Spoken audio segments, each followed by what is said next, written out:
Double મર્ડરના reconstruction સમયે સ્મિતે મગનના આંસુ સાર્યા. ઘટનાનું શબ્દશ વર્ણન કર્યું. સુરતમાં 11 દિવસ પહેલા ખૂની ખેલ ખેલી પત્ની અને પુત્રની હત્યા કરી હતી.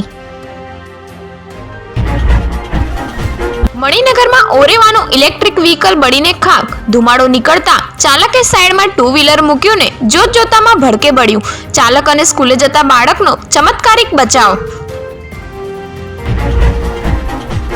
હિમાલય મોલમાં આગ લાગતા અફરાતફરી. ઇન્ટિરિયર ડિઝાઇનની ઓફિસના વાયરિંગમાં આગ લાગી. એલાર્મ સિસ્ટમ એક્ટિવ થતા લોકો બહાર નીકળી ગયા. સુરત એપીએમસીમાંથી 2150 કિલો ચાઇનીઝ લસણ ઝડપાયું. પ્રતિબંધિત લસણ સ્વાસ્થ્ય માટે હાનિકારક. ભારતીય લસણ છે કે ચાઇનીઝ, તેની ઓળખ કઈ રીતે કરશો? સુરતમાંથી વધુ 4 બોગસ ડોક્ટર ઝડપાયા. કડક કાર્યવાહીના આરોગ્ય વિભાગના દાવા વચ્ચે લોકોના આરોગ્ય સાથે ચેડા યથાવત.